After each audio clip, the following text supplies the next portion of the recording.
Hello children, this is Munesh Kumar, your social science teacher. I hope you all are doing very fine and keeping yourself in good state of mind and keeping yourself fit and healthy. Today, in the continuation of history video series, we will try to understand that after coming in power of Germany, how Hitler destructed the democracy of Germany. कैसे Hitler ने जो है Germany की democracy लोकतंत्र को जो है वो तबाह करने की कोशिश की और उसमें वो सफल भी रहा काफी हद तक जो है in some extent in large extent कह सकते हो वो सफल भी रहा। उसके लिए उसने क्या क्या स्टेप्स लिए, कैसे उसने स्टार्टिंग की, वो हम इस वीडियो में समझने की कोशिश करें। We will try to understand that.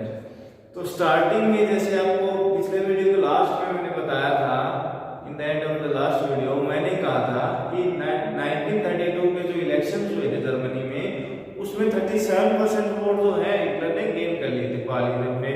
Popular votes के द्वारा उसने प्रोमिसेस की थी कि मैं पावर में आऊंगा तो आपके लिए यूथ को जॉब दूंगा, फॉरेन कॉन्स्पिरेसी जो जर्मनी के साथ हो रही थी उनको वीड आउट करूंगा, यहाँ से बाहर करूंगा जर्मनी से।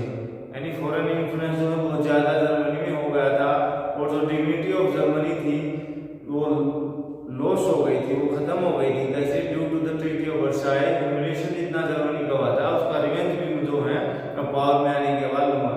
तो इन प्रोमिसेस के थ्रू वो पावर में आ गया था, उसको 37% वोट मिल गए थे। तो अब क्या था, तो वहां पे जो प्रेसिडेंट थे, प्रेसिडेंट उस टाइम तो कौन थे? प्रेसिडेंट हिंडनबर्ग जर्मनी के प्रेसिडेंट थे। तो उन्होंने क्या किया, ऑन 30 जनवरी 1933 को हिटलर को चांसलरशिप ऑफर की। हिटलर को चांसलरशिप ऑफर की। चांसलरशिप ये क्या है, आपके माइंड में क्वेश्चन खड़ा ही रहता होगा, चांसलरशिप होती क्या है? जैसे इंडिया में आपका वहां भी प्रेसिडेंट था, इंडिया में प्रेसिडेंट होता है, तो वहां पे जो चांसलरशिप की पोजीशन है और यहाँ पर जो प्राइम मिनिस्टर की पोजीशन है वो सेम है। वहां पर जो जैसे वहां पर ये इस पोजीशन का नाम प्राइम मिनिस्टर ने रख के वहां पर चांसलर रखा गया, चांसलर रखा गया। तो ये आप समझ सकते हो कि वो इंडिया में क्या है, प्रेसिडेंट एक नॉमिनल होता है, मीन सभी एक्ट पे सभी कानून जो बनते हैं उसपे सिग्नेचर जो है वो प्रेसिडेंट करता है। तो वैसे ही वहां सिचुएशन थी, लेकिन पावरफुल कौन होता है यहाँ पे आप प्राइम मिनिस्टर को पावरफुल मानते हो। पावरफुल होता ही प्राइम मिनिस्टर इंडिया में।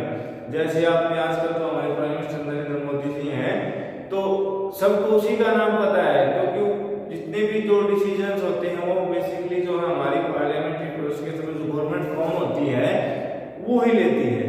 तो उसका हेड कौन होता है? प्राइम मिनिस्टर होता है।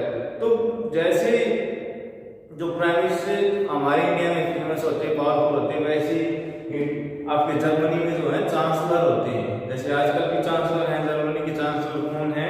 वो आप लेडी हैं जो काफी लंबे समय तक जो चांसलर रह रही है जर्मनी में। तो आप जो उसका ये आपके लिए होमवर्क हो सकता है, आप देखकर मेरे को जो है मैसेज करना कि जो है जर्मनी के चांसलर कौन है एट प्रेजेंट। तो चांसलर से आपको समझ में आया, चांसलर भी एक तरह से वहां का प्राइम मिनिस्टर बनना होता है। तो उसको ऑफर की ऑन 30 जनवरी 1933 को। तो एक तरह से पावर अब उसके कंप्लीटली उसके कंट्रोल में आ गई थी हिटलर के। तो उसने स्टार्टिंग की यहीं से डिस्ट्रक्शन ऑफ डेमोक्रेसी उसने स्टार्ट कर दिया था। अब उसको लगा था कि मैं पावरफुल होता जा रहा हूँ, पावरफुल हो गया हूँ और पावर भी मेरे हाथ में आ गई है। तो now he started the destruction of democracy. सबसे पहले उसने क्या किया, तो जर्मन पार्लियामेंट्री बिल्डिंग थी, इसका नाम था पीछे क्या किया, रिस्टेग। उसमें जो है उसने आग लगवा दी थी, मींस फायर जो है उसमें जो काफी सारे डॉक्यूमेंट्स वगैरह थे, मींस एक तरह से आग लगवा दी थी। और ये बाद में पता चला कि आग जो लगी थी, जो रिस्टेग बिल्डिंग में आग जो लगी थी वो हिटलर ने लगवाई थी। मैंने आपको पहले बताया था कि हिटलर ने आग लगवाई थी, लेकिन ये बाद में पता चला है जब डॉक्यूमेंट्स में जो बातें सामने आई। तो फायर लगवा दी थी आपका 1933 फेब में। तो फिर उसके बेस पर ये लगवाई क्यों गई थी? क्योंकि उसके पीछे हिटलर का मोटिव ये था कि मैं उस आग के थ्रू जो है अपने जितने सारे ओपोनेंट्स हैं उन पर ये इल्जाम, उन पर ये आरोप लगा दूंगा कि मैं पावर में आ गया हूं। तो मेरे ओपोनेंट जो है इस बात से खुश नहीं है, मेरी जो अपोजिशन पार्टी है इस बात से खुश नहीं है, और इसके चलते उन्होंने जो है बिल्डिंग में ही आग, पार्लियामेंट्री बिल्डिंग में ही आग लगवा दी थी।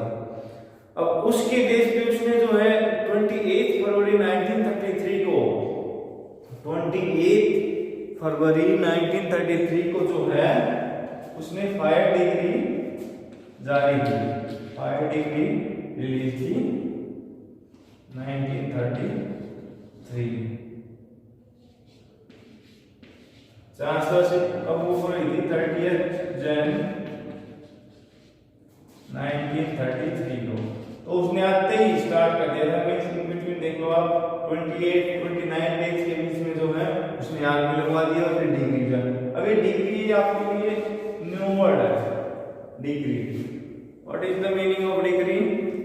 डिग्री क्या होता है? डिग्री मीन्स कोई ऐसा ऑर्डर जो बिना किसी ड्यू प्रोसेस के, कोई जिसकी पावर होती है वो एक लेटर पे लिखकर जो है वो जारी कर देता है कि उससे क्या होता है, उससे फिर जितने भी जो सिविल राइट्स हैं, लोगों को फ्रीडम मिली हुई है, सिविल राइट कॉन्स्टिट्यूशनल राइट्स मिले हुए हैं, वो सस्पेंड हो जाते हैं। फायर डिग्री के थ्रू जो है क्या किया था हिटलर ने, अपने जो सस्पेक्ट, जो उसके ओपोनेंट्स थे उनको सस्पेंशन के बेस पर सस्पेक्ट बनाकर जो है उनको उनके राइट्स को अबोलिश करके, डिसमिस करके उनको जो गिरफ्तार करना स्टार्ट कर दिया था। जितने भी सारे ऑर्गेनाइजेशन थी वहां पर, जो हिटलर को ये लगता था कि ये इसकी ओपोजिशन है, ये मेरा विरोध कर रहे हैं, तो उनको इस फायर डिग्री के थ्रू जो है वो अरेस्ट किया गया, अपनी फोर्सेस के द्वारा अरेस्ट करवा दिया उसने, और उनको अरेस्ट करके जो है फोर्सफुली कहां भेजा? कंसंट्रेशन कैंप्स में डाल दिया गया उनको। अब जो फायर डिग्री के बेस पर, डिग्री आपको समझ में आ गया है, ऐसा रूल, एक ऐसा ऑर्डर जो कि जिससे सारे लोगों के सिविल जो राइट्स होते हैं वो सस्पेंड हो जाते हैं, और उस टाइम जो है कोई भी राइट जो है किसी भी पर्सन का वो काम नहीं करता, लेकिन सारी फ्रीडम जो है उनकी छिन जाती है। तो अपने ओपोनेंट्स के ऊपर जो है फायर डिग्री के थ्रू जो है उनको गिरफ्तार को करवाएगा, उनको कंसंट्रेशन कैंप्स में भेजा गया। कंसंट्रेशन कैंप्स एक ऐसे कैंप होते थे जहां पर जो है स्पेशली जो फोर्सफुली उन लोगों को रखा जाता था जो हिटलर के ओपोनेंट्स होते थे, जो हिटलर की जो है अपोजिशन करते थे। यानी हिटलर को ये लगता था कि ये जो है मेरे अगेंस्ट कुछ कर सकते हैं, बोल सकते हैं, उनको उठाकर जो है कैंप्स में डाल दिया जाता था। तो ऐसे इन कंसंट्रेशन कैंप्स में भी क्या होता था? कंसंट्रेशन कैंप में इवेंचुअली जो उनको मार दिया जाता था। कंसंट्रेशन कैंप में रख के जो है बहुत सारे लोगों को जो है वो हिटलर ने मरवा दिया था। जैसे जीनोसाइडल वॉर में आपने जीनोसाइड में देखा होगा कि मास किलिंग की जाती थी, तो कैंप्स में ले जाकर ही वो अलग अलग उसमें फिर गैस चैम्बर्स वगैरह अलग अलग चीजें वो आपके चैप्टर में आगे रीड करेंगे। तो ये सारी चीजें लोगों को जो है कंसंट्रेशन कैंप में डाल दिया गया था। तो यहाँ से स्टार्ट हो गया था, डिक्टेटरशिप स्टार्ट कर दी गई थी, लेकिन अब भी जो है कुछ रूल बाकी थे, कुछ अभी भी डेमोक्रेसी के कुछ पॉइंट जो कुछ प्रोविजन बाकी थे, उनको फिर खत्म किया गया द फेमस एनेबलिंग एक्ट के द्वारा। जो एनेबलिंग एक्ट था ये पास किया गया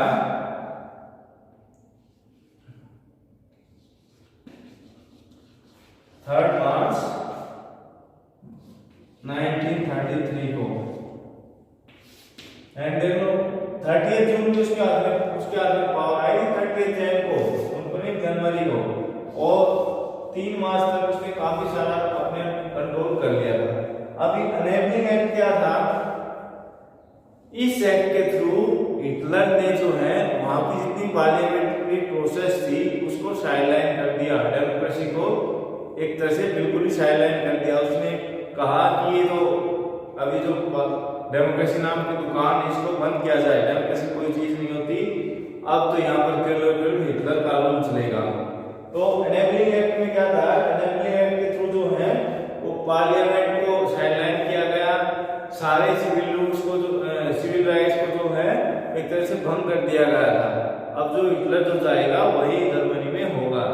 मीन्स आपको यही एक समझ सकते हो एनएबलिंग एक्ट के थ्रू जो है वो पूरी पावर जो हिटलर ने अपने हाथ में ले ली। जितने ओपोनेंट थे, जितने अपोजिशन ऑर्गेनाइजेशन थी, ट्रेड यूनियंस थे, उनको सबको जो है बैन कर दिया था कि जर्मनी में जो है अब केवल नाजी पार्टी और उसके सपोर्टर और उसकी जो नाजी पार्टी की एफिलिएट जो ऑर्गेनाइजेशन है वो ही काम करेगी। बाकी ऑर्गेनाइजेशन बाकी और कोई जो है वो हिटलर में वैलिड नहीं रहेगा। सबको जो है अबॉलिश भंग कर दिया, बैन कर दिया गया।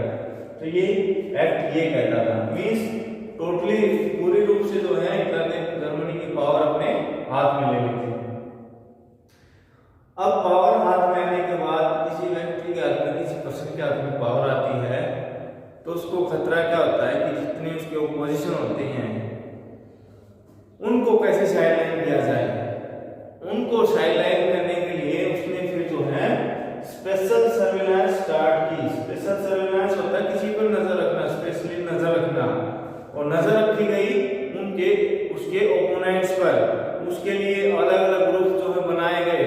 एग्जिस्टिंग फोर्सेस तो थी, पुलिस ग्रुप तो थे, लेकिन जो स्पेशल अपने लिए जो नाजी पार्टी के लिए काम करें, जो हिटलर के लिए काम करें, उसके लिए उन्होंने स्पेशल ग्रुप्स बनाए, स्पेशल सिक्योरिटी फोर्सेस बनाए।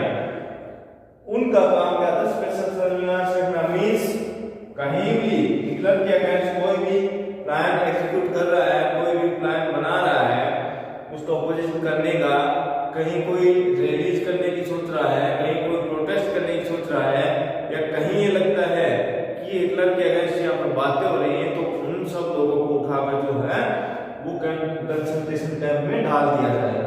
ये स्पेशल सर्विलांस था जिसके थ्रू उसमें अलग अलग जो है फोर्सेस सेटअप की हिटलर ने।